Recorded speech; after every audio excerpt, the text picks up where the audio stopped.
What's up, everybody? Welcome back to the podcast, How to Be a Boss. I am Robert Carton Jr. I'm Chrissy Brinson. So listen, before we get into today's episode, we just want to let you guys know about something new that we're doing over here at How to Be a Boss. It's podcast at aat.team. Feel free to email us. We want to hear from you guys, whether it be your business questions, life advice you may need, or you just want to let us know what you think about the show. We want to hear from you guys, and we are going to respond to you on future episodes. So again, it's podcast at aat.team. We want to hear from you guys. And we have a special guest. I'm excited because this is the first time we've ever had a guest interview. So I'm going to let them introduce themselves. Yes. My name is Rob Warren. Super excited to be here. Thanks for having me on, guys. And I'm going to talk about a little bit of what we do with Running Freight. I'm excited. So what exactly is your role? Like, what do you do? So what I do is I help Advance Auto look really, really good. Yes. After they put their deal together and they sold the package to a dealer, they call us to get a quote, and then we facilitate that transport. How long have you been doing that? We're going on 14 years now. Before opening the auto transport brokerage, we actually used to own 4 trucks of our own. So we physically moved the cars, physically picked them up, loaded them up, delivered them, all that good stuff. But after 4 years or so, it just wasn't the type of lifestyle I wanted to live. So then we ended up selling off all the trucks and opened up the brokerage, and we've been wildly successful ever since. So I have to say this, and I mentioned it before we started, but I just felt like it would be interesting to talk about on the podcast. You do not look how I expected you to look when Chrissy said you were coming in. I was expecting a very older gentleman with like white hair and glasses with a little bit of like a beer belly, and you are the opposite of that. Yeah, I don't have hair. I do have gray hair, but it's on my beard. It's on my face. So yeah, and still working on that beer gut. Don't do that. Once you get it, doesn't go away. So how long have you been like in connections with AAT? I think we're going on. 6 or 7 years. Is it 6 or 7 years? Yeah, 2016, Yeah. 2017, something like that. Yeah. Chrissy called me up and said, I forgot exactly what you said, but you're like, you need to be working with us. It was something along those lines. Yeah. Everybody should be working with us. Dealers, freight, everybody. Yes. That does sound like something Chrissy would say, like, Yeah. you need to be working here. Right. Leave Yeah. your current job, come here, you need to be here. Mm-hmm. The funny story about that, I was actually going through my notes in my phone, and I actually found a script that I wrote out before I was going to call you. Okay. And like, because one of your employees at the time was trying to get me in here. Yeah. And I was like, all right, well, I just need to call Chrissy and sell myself. So I literally wrote out this little spiel that I was going to give you. Yeah. And I guess I just manifested into the universe because Yeah, like figure 3 days out later, just you shut called. that down. Yeah, I'm glad I before did. you have a chance to prepare. Exactly. But yeah, I mean, clearly I was supposed to be here, so it all worked out for the best. So, like, when you first started, what did you initially do? Like, what was your initial role or responsibilities? Well, the basic gist of running a brokerage is to come up with a quote it to the customer, and then make sure it gets transported with a reliable carrier with all the proper insurances and equipment. So in the beginning, it was just myself and one other dispatcher, and I was just doing quotes all day, every day for anyone who needs it. And in the locating game, I mean, everybody needs quotes all day, every day, because they're trying to figure out what their numbers are to put their deals together. So it was just quote after quote after quote after quote.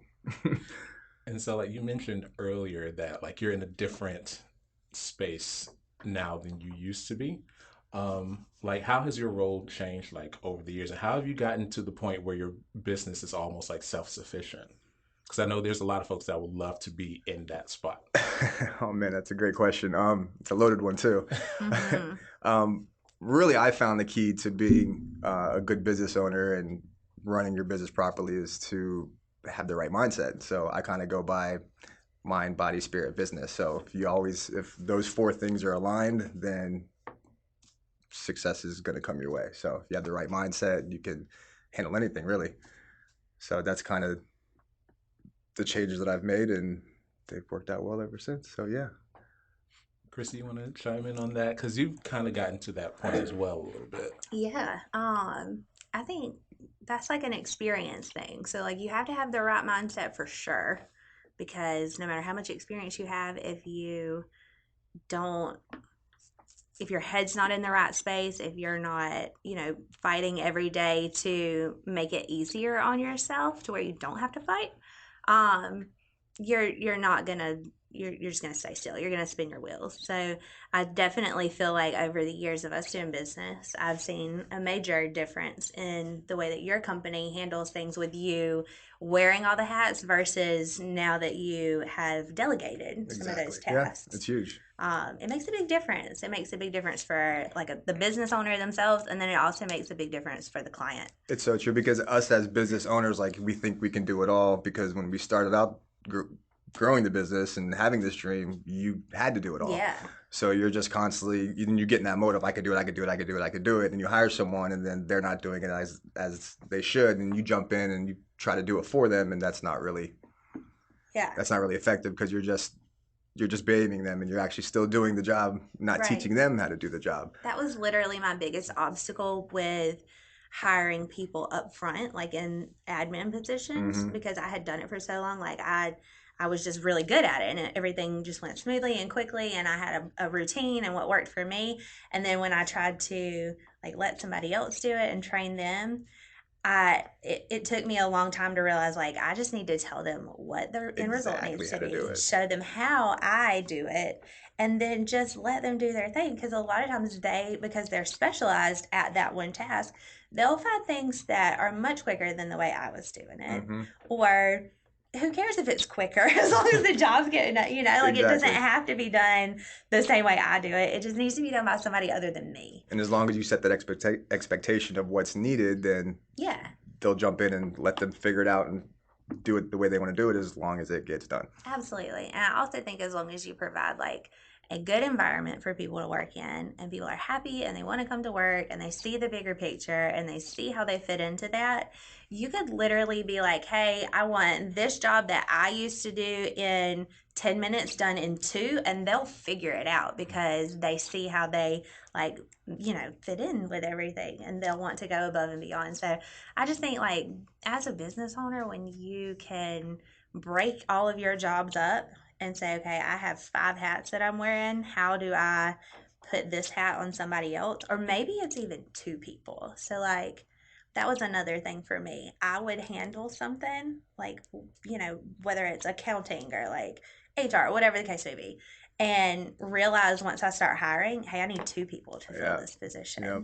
And then you start trying to budget and stuff, and that's not the way to go about it. Mm-hmm. So I think just being able to say, hey, this needs to be handled by somebody, this needs to be handled by somebody, so you can grow the business instead of work on it is a big game changer. Exactly, because either you're working for the business, Mm-hmm. but the business should be working for you. Yeah. So once you realize that, you can kind of have that mindset, then that's what comes about with the business is you're finding the right people, put them in the right places, Mm-hmm. and letting the business work for you rather than showing up every day and have to work every single aspect of the business. Yes. Yeah. That was literally one of my goals at the beginning of the year when we do.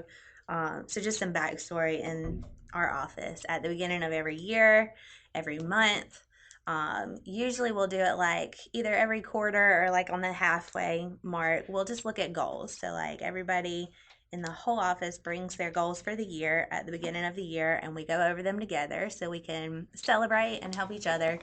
But one of my biggest goals was I want to work more on the business instead of in the business. So at this point, we've kind of grown this amazing team.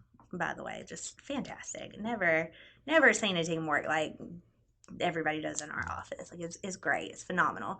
But I still find myself I guess I really just want to be needed. I really think is what it is. I don't even think I have to do some of the things. I just still need a place because I've worked for 11 years at this point, wearing all the hats, and everybody needs me. Yep. And then once I start delegating, Yep. things are running like a well-oiled machine, and Yep. I'm I want to be here, but I don't need to be. Yeah. And that's a hard pill to swallow. But now you're coming in and now you have more of a people role. So Yeah. now you're just you're managing people, you're building relationships with your employees that will Yeah. help make the business run that much better. So Yeah. I've actually learned to really love that part of the business. Where Mm-hmm. before I would just want to come in, head down, be focused, knock out what I got to knock out. Yeah. But now when I come in, I'm shooting the with my dispatcher. I'm shooting the with the guy that took over my position, and Mm-hmm. I'm making sure that they're happy and they're in the right mindset, so they can do their best job possible. So Yeah. That's good. And Chrissy, you are definitely needed now that you're on a podcast.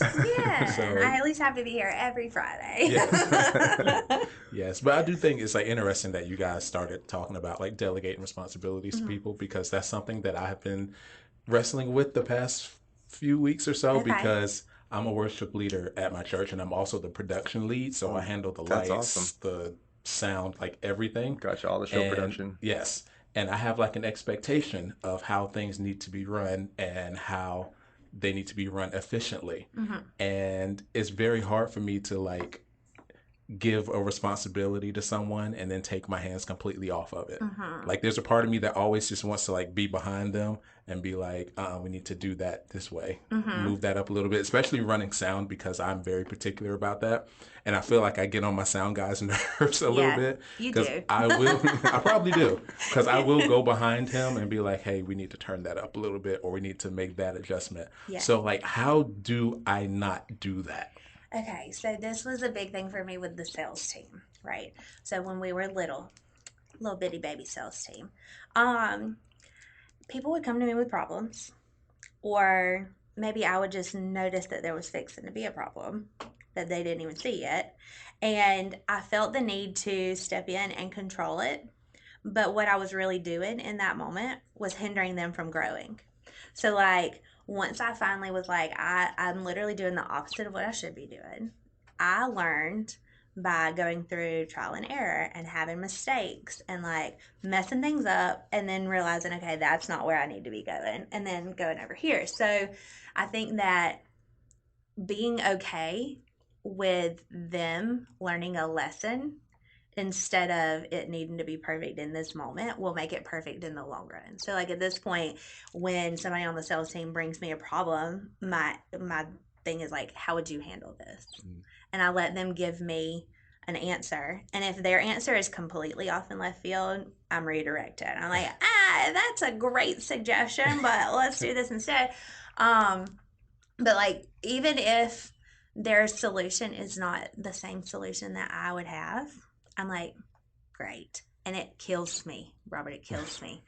I cringe as they walk away, because I know that they're fixing to go do something that they're going to have to like backtrack or like work around. But that is much more productive in the long run than doing it myself, because essentially if I'm telling them what to do, they're always going to look to me for guidance. They won't be able to work on their own. My thing is failure. Just Yeah. let them fail. Like, because when they fail, then they clearly know that that's not the way to do it. And then through that failure, you're able to teach them how to do it, and it'll be so much more monumental to them. They'll remember it because, one, they'll feel bad that they failed, but then two, you taught them how to fix it, so then that won't happen again. Yes. I think it may be like a slight paranoia for me because of the fact that, I am the production lead, but I'm actually on the stage. Right. So if something goes wrong, like I literally cannot fix it from where I'm at. Yeah. And so my mind wants to put everything in, like put protocols in place to prevent everything from going wrong. And sometimes it's difficult. Like, for example, this past Sunday, like right before service started, the lyrics to one of the songs completely disappeared out of our computer. And I had to get up there and like sing a song from straight memory. And those that know me know that I do not do well with straight memory, because I will make something up in a heartbeat. Yeah. And like, it's hard for me I'm trying to figure out how to let go. And I think a part of it is that if something goes wrong, people automatically look at me. Right. If there's a sound issue, folks will turn around and look at the sound booth. But if there's an issue or problem, they look at me and they're like, hey, why did this happen? Yeah. What is going on? And I'm like, I was on stage. I have no idea why that happened or why that was going on. Yeah. But I'm learning how to let it go, how to give people my expectations and what, I'm expecting from the team, and just leaving it there and letting them figure it out. But it's hard. very hard. And I think for me, that was like, I feel like as a kid, I kind of grew up like in this performance based mindset where I felt like if I exceeded expectations or like, won the thing or did it, better than anybody else, I got the attention that I was looking for. And so that like over time built this crazy anxiety filled adult where I just felt like everything had to be perfect. And the truth is it doesn't, because like what's the worst that could happen? If your lyrics, you handled it right. I did. Like you handled it. You made something up. No, their lyrics came to me. I actually Okay. remembered that one song. Well, perfect. So, and even if it hadn't, like, you were just been like, oh, well, everybody in the congregation sing. Hopefully somebody remembers it, you guys. I did do that one day. You wing it. And then once that happens, like, I feel like for me in our company, it was like once somebody failed and we're like debriefing from the situation afterwards, after we deal with the heat. It's like, hey, this is what happened. This is why it doesn't need to happen again. This is what we do moving forward. And then it sticks so much better than if you tell them ahead of time. Mm-hmm. So true. So true. You don't fail, you just learn. Yeah. That's true. That's true. I like that. I think I'm going to take that with me. You don't fail, you just learn. Yeah. Like you didn't learn all that you know by being perfect every time. Like you failed along the way to get that knowledge. So they have to do the same. That's true. I have absolutely failed a few times. So, Rob, you don't mind me calling you Rob, right? No, I prefer Rob. It's good. Okay. It's good. I'm just saying that so that there's no confusion with Robert. And Yeah. it's odd I because just call him by his full name, like, Robert, what are you doing? Exactly. No, it's always Robert. When Robert. when I answer the phone and you say Robert, I know I'm in for it. Yeah. so like, who would you say has been like influence to you on your journey in your role? Man, I don't really have many mentors. I don't know. I'm just kind of one of those people. I tend to try to pull from everybody I meet and everybody I happen to study. But definitely Warren Buffett for financial type stuff and motivation there. Grant Cardone for sales. Yeah, honestly, I just kind of try to read a lot of stuff and pull from a lot of different sources and kind of come up with my own way of doing things. Maybe it's just being raised by my mom and not having a father figure, so I was always just like, man, I figured out my own. Yeah. We talked about this in a past episode. Like, I feel like in today's age, you can kind of have mentors from afar. Like, you don't even have to know who they are, or they don't have to know you, but like you can study people who've done something really well and then mimic what they're doing. Like Warren Buffett said, learn from other people's mistakes. Don't do it yourself and figure out the hard way. Learn through other people. Watch them fail. Watch the bad stock choices that they've made and learn from them so you don't make those same mistakes. So, I mean, it sounds pretty simplistic, but it's true. It really is that simple. Yeah. It really is. Like, I think people overcomplicate things and they want Especially to in like today's learn society. the hard way instead of just figuring out the boundaries from other people's failures. So what would you say was like your inspiration behind starting your business? Like what was the motivating factor? I've been a serial entrepreneur since I was 8 years old. Like I find it hilarious that there's college classes that try to teach you entrepreneurship. And it's mind blowing to me because I feel like either you stole candy out of your backpack in 4th grade or you didn't. Like there's two types of people. So that was always me. I mean, I've goodness, like I sold candy out of my backpack when I was in elementary school. I mean, I sold colored contacts in high school. I opened my first entertainment company at 18. I mean, I've just always been that, I always knew I was going to own my own business and do my own thing, so to speak. So that was never an obstacle for me. How did you sell colored contacts? I actually had a source that they were like, I don't know, a week old. You had to connect. Yeah, I had to hook up. I had to plug. And I would buy colored contacts from this guy for $10 a piece, and I'd sell them for $20 at school. So, yeah. That was before you could buy them at the gas station. Exactly, right? exactly. The gas station picked up on your racket. Exactly. What else have you sold beside colored contacts? I'm curious now. Because that's such an odd thing to sell. This is a G-rated show, right? No, I'm just kidding. We can make edits. Oh goodness, Just be relatable. I know.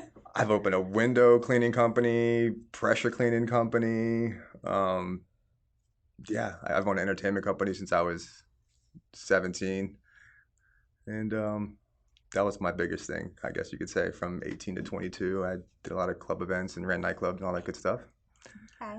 And then, yeah, once I got married, my wife was like, "Yeah, I'm not gonna live in a nightclub." So, Right. yeah, I was like, "All right, well, I'll do something else because I'm an entrepreneur." I mean, things change like over time as your personal life changes. You have to kind of make whatever your career choice is change with it. Yeah, we make plans and God just laughs. It's hilarious. Yeah. So with those multiple hats that you have worn throughout the years, like I'm sure you face numerous like difficult times or like uncertain times. So two questions. One, what would you say is an example of like a difficult situation or a difficult moment where you're at? And two, like how do you overcome those moments? Like how do you press through them? Great question. I have a perfect scenario for you. We actually were transporting a brand new transit van for Advanced. And my dispatcher at the time, our process is when we qualify carriers, make sure they've been in business for a certain amount of time, verify their insurance, make sure it's up to date, valid, all that good stuff. Well, she got the names confused, and she thought that we had already worked with this carrier before, and we already had their insurance on file, when really we didn't. Come to find out, carrier picked up the van, flipped his truck, and totaled out this brand new Ford Transit van, and the carrier was nowhere to be found. So the truck got towed to a tow yard. It was held in there for days on end, and I had to deal with that and finish it all. Chrissy probably only knows about half of the story. So to be honest, just to pause, I don't know about any of this story. I don't think. Okay, so great. I So think this is that even my better. team works so well that I didn't even know that this happened.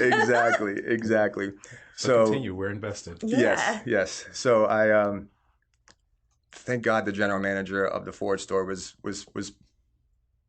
willing to work with me, if you will. So I offered him a certain amount of money if he would make an insurance claim on their own insurance, so on and so forth. Come to find out, they were a much larger company and they were self-insured, so they didn't really need insurance. So long story short, ended up going round and round with the GM, and we got it settled for about $20,000. And Chrissy never found out about it. We never got sued. Brianna was good with the dealer still, and we're still doing business with that dealer. So, yeah, at the time it felt like a ginormous detrimental issue. Like, my goodness, if this goes down the way I think it's going to go down, there's going to be a huge legal issue, so on and so forth. But really, it's just pushing through little by little, day by day, trying to come up with new ways to solve the problem and just inch at it every single day. So, yeah. That was actually the turning point of when we decided to bring dispatch back in-house and back in the office and hire more dispatchers so I can physically watch and see what's going on and jump in whenever I might need to. So yeah, that was a huge issue. I'm glad that I never heard. And honestly, now that you said about the insurance, I think I probably did hear about that. But I feel like over the years, my philosophy on handling problems is like, throw some money at it. Just what is the dollar amount that's going to make this go away? Because nobody wants to deal with legal issues. Nobody, even somebody who's threatening to sue you, like in the big scheme of things, if you calm them down and be like, hey, this is going to cost both of us way more money than I can make this go away for. So like, let's just figure out what is the dollar amount, what is the best solution here, what are you actually looking for? Because it's not a lawsuit. Like they're not looking to sue you, they're looking to actually solve whatever the actual issue is. So if you just calm everybody down and then just come up with a solution, the problems, once you move past them, are way less like dramatic than they are in the moment. And over the years, I've just learned, like, even if I have to stroke, a $10,000, $15,000, $20,000 check, like, it comes right back. As long as you are your head's in the right space, as long as you have good processes in place, even if it makes you go into debt in the moment, like it comes right back to you. And as long as you can create that economy where money goes out, money It comes comes back back, in, yeah, yep. you can just move forward. Like if you look at it instead of like, oh, I'm losing $10,000. Yep. If you look at it like, hey, I'm using this $10,000 to keep this customer who's going to make me 100 over the next 10 years, then it's no problem. Write a Yep. check. And the biggest thing too is that once your clients know and the people you work with know that when there is a problem, it's going to get handled. Mhm. That just adds so much value to Yes. yourself and your company. Yeah. So that's the biggest thing that I had to make my mindset change to. Like when there is a damage, there is a problem. Let me jump in and fix it so I can show everybody that they can rely on us when there are issues. Yeah, because the issues halt business. Yep. It halts it. Like you're not going to make anything else off of that client in that moment until that issue is resolved. So the quicker you do that, the quicker the money starts rolling in again. And so, like, I think that is a mindset thing too, and it takes experience, like pushing through and realizing. I guess back to what you were talking about, Robert, where like you have to let them fail. As a business owner, we kind of have to fail and like realize, hey, it's not so bad on the other side, so that we know what to do from Yep. that point forward. Because the problems always come. Yeah. How do you handle like difficult customers though? Not customers, maybe Hey, clients. watch it. I'm not saying you. I'm just saying like in general because it seems They're like the customer. it The seems like dealers nowadays are the like, tough ones. it seems like nowadays everyone is like on 10. So when they're upset, they're like all the way upset, and they're usually recording it for social media. How do you like calm them down, or how do you like work through those types of situations? Let them get it out. Just let them get it out. Like, go ahead, cool. Yeah, I know. I'm there. Like, you're right. Yep, I got you. Cool. All right. Now that you're done calling me, can we talk about the problem now? Like literally, I've used that line all of the time. Like now that you're done cussing me out, can we talk now? Like seriously. And then that's when you start to get to the actual issue. Or if not, give it time. Like when there is a damage and the reps coming, oh my gosh, Rob, this happened, that happened. Like, all right, dealer said that there's no roof on it. And really, it's just a scratch on the roof. Like everything is so much more detrimental in the moment. But over time, it kind of seems like, it's not that big of a deal. Verification. So, like, if a customer comes to us and they're like, "Oh, there's no roof on the vehicle," like, send us a picture. Yeah. Like before I even entertain what it is you have to say, shoot me a pic real quick. And it'll be like a little scratch or something. I'm like, oh yeah, this scratch can definitely be buffed out. Yeah. So why don't you try that first? Yes. Instead of coming at me for $4,000 for a scratch. Yep. So like figuring out what the problem really is a key to coming past that. And then just reiteration that it's going to be taken care of. Like, I know it seems like a lot right now, but I assure you it's going to be taken care of. Yeah. Just have to go through the process. So what would you say are your goals for your business, or even like your personal goals right now? I want to run the biggest transport company in the world now.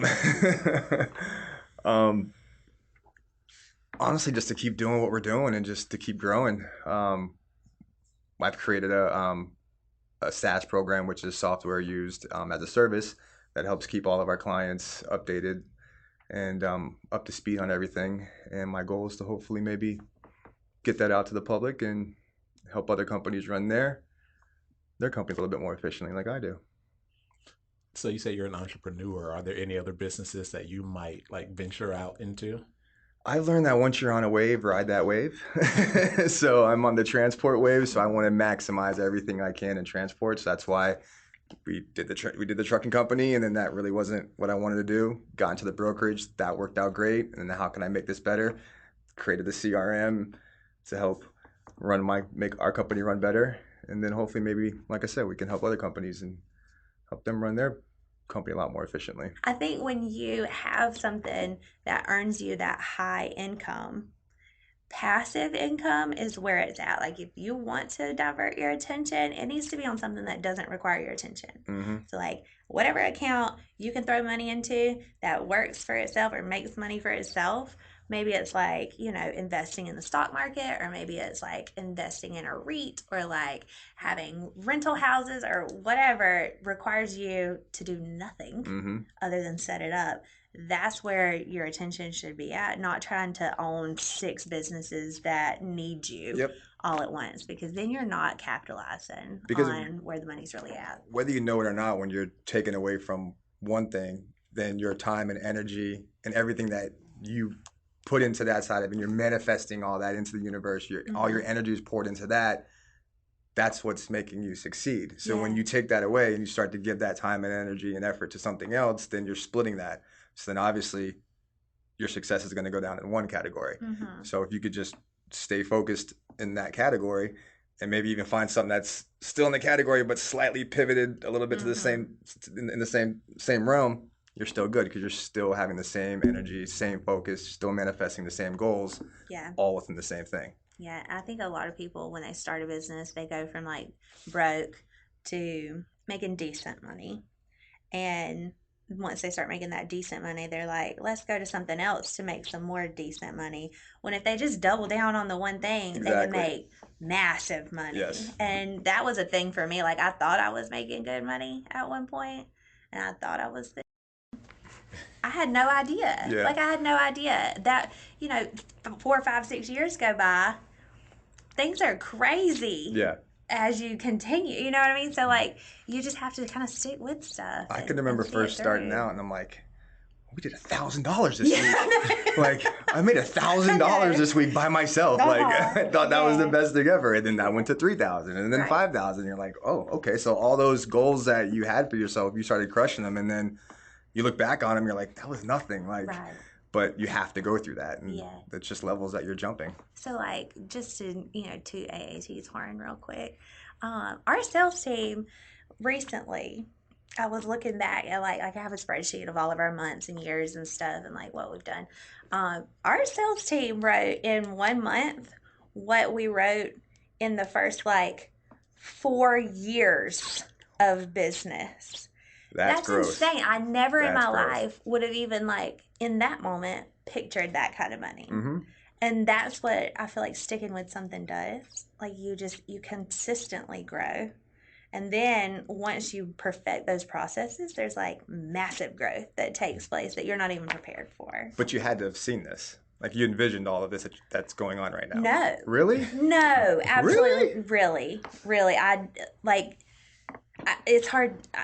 I don't know. I don't even have words. I wanted the goal was really to have 4 people who were on the sales team that like stuck around and were kind of our foundation. And just from like the examples that I've had in the past, I was just for a moment like convinced like we're just gonna cycle through the rest of them, like that's the sales game, because that's what I always heard was like never thought that from you, Chrissy. In sales there's a high turnover rate in sales, and we've had the same people in this office for the last 2 years almost. Like we've only hired, we haven't gotten like sales doesn't have to be like that.